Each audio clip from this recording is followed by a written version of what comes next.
part, Bismillah, part of saving ourselves and our families is understanding our duties. And Allah tells us in chapter 66, again, verse 6, Ya ayyuhalladhina amanu, oh you believe, Qu anfusakum, save yourselves, wa ahlikum nar, and your family from hellfire. And part of that saving is knowing your position, knowing your responsibility, knowing who you are. How can you save? Again, it's like, right? I always give the analogy of the football team because everyone kind of likes football. I'm talking about European football, not American. Like, everyone has a responsibility. How can the woman save her children if she's not in the right place? How can the man save his kids if he's not in the right place? And that is why the enemies of Islam have flipped things. And that's why we connect to the hadith of the Prophet ﷺ that towards the end of time, the day of judgment, the end of times, the kadhib will be sadiq, the truthful will be, the liar will be truthful, the truthful liar, like things will be flipped. And if you extrapolate from that hadith, the understanding, you understand that things will be flipped. And here flipped also, we can understand that it's flipped on every level. So the man is acting like a woman now. And the woman is acting like a man now, isn't it? That's also part of could be understood. Things are flipped. Who's leading? Who's doing? The bad people are in leadership and in, they have the propaganda and they're laying down the rules for everything. Wait a second, let's look at one thing simple. The world is led by riba, interest. All the countries have to act according to it. This is just the World Bank or whatever it's called, the way the standards has been set. It is like that. It's the business default. There's no country that's safe from it. I'm sorry. I don't know. Please refute me. Please tell me that I'm wrong. Please go ahead. I hope so.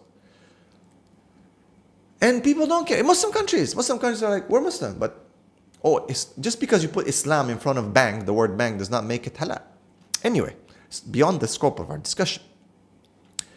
But Allah says that He wages war against the people who take riba.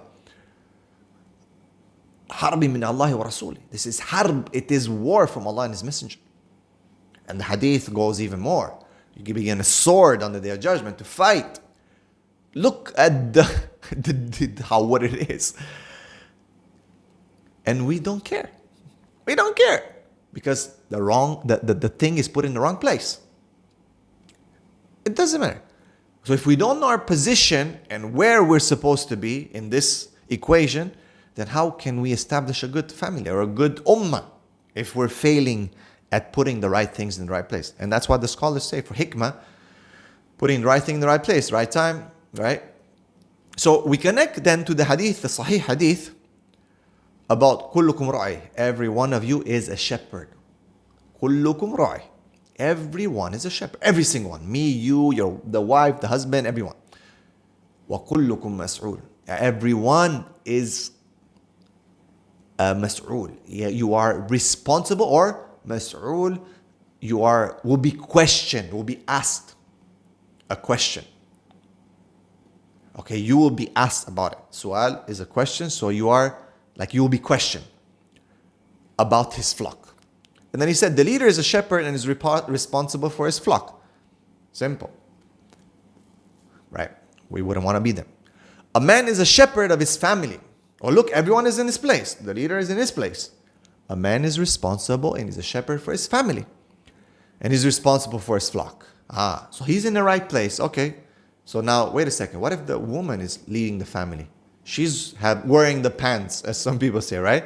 And some women say, I can't. I was just having a case where the wife was saying, I cannot allow my husband to run the family because he can't. He says, when he can prove himself, then I'll step down. I said, mashallah, so you're the one who decides who's ruling the family, who's not. Okay? But then at the same time, if the guy is not up to it, he's not in the right place, he doesn't have the skills, then I can see her argument. I'm not agreeing with it, but I can see her argument. Because she's going to step down, then who's going to fill the position? The guy cannot. Who's going to take it? The children? Come on, right? So everyone is supposed to be in the right place. Do you see now where the problem is? So a woman is the shepherd in the house of her husband. In house? Astaghfirullah, brother. You want us to be in the house? Shame on you. These backwards type of opinions that you're holding. This is the hadith. Okay? In the house of her husband.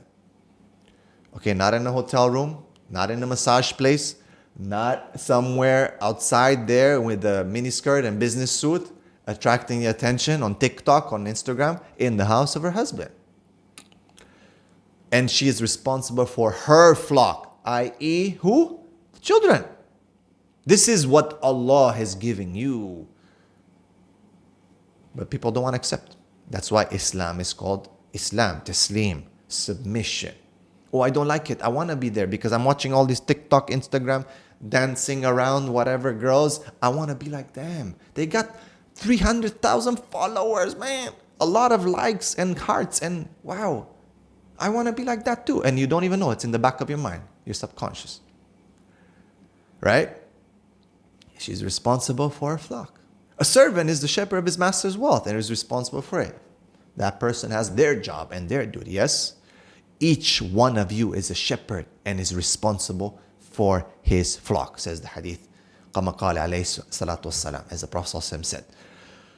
What do we learn from this? Be in your place that you have the skills for and Allah has created it for. Inshallah, tuflihun. You will succeed. Don't be in your place. Try to be in another place. You don't fit. It's just as simple as that. It don't fit. So then you will fail. أُولَٰئِكَ هُمُ الْخَاسِرُونَ. These are the losers. So you're a goalie. Allah is giving you the skills to be a goalie, yet you want to be forward. Guess what? You're gonna be scored on. They will score on you. You will lose the match. Stay in your goal, defend, you will get your spotlight. You will get your appreciation, your recognition. If not from people, from Allah, indeed, you will. Leave your position, leave your responsibility because of the, wow, look at that. I should also go there. Look at the glamour. Just like the Battle of Uhud. What they were running after, they didn't listen to the Prophet because it didn't make sense. Let's analyze that. What happened? The Prophet said, stay on the hill.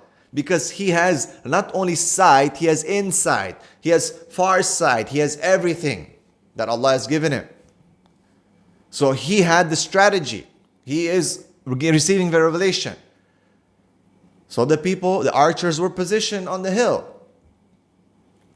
Yet when they saw the war spoils, wow, their eyes went, boo. All it took for one person is like, come on, look, they're running away. It makes sense, isn't it? Just like today, the feminist and the liberal and all that. It makes sense to me. Why should I stay in the house? It makes sense that I should go and do this and do that and ta-ta-ta-ta-ta-ta. It makes sense to me. Look at the proof. Look at what I see. But you're missing the point. You're missing the insight. You're missing those finer details that you cannot see because you are distracted by the shininess of those things that are attracting you. So the archers left their spot. They were chasing what? Dunya. Like we are. We need to understand. Why are we reading the seerah? I don't understand. How dare we be so superficial when we read the seerah, not connected to our daily life. So they left their spot. They went after the spoils of war. And Khalid came from the back. Exactly. Astaghfirullah. And I'm not saying Khalid became Muslim after, of course. But just like the enemy, just like shaitan, come from the back and smash. You left your place that you are assigned, that you are good at. This is your spot. Smash. Smash. So we are smashed. That's what's happening today, brothers and sisters. أَفَلَا تَعْقِلُونَ. Can't you not comprehend? I mean, come on. Like, why are we reading? Why are we reading Quran? Why are we reading seerah, hadith? For what? To practice our vocal cords? You know, our tajweed? It doesn't leave the throat? Come on. Come on. May Allah subhanahu wa ta'ala have mercy on us and help us understand. Ameen.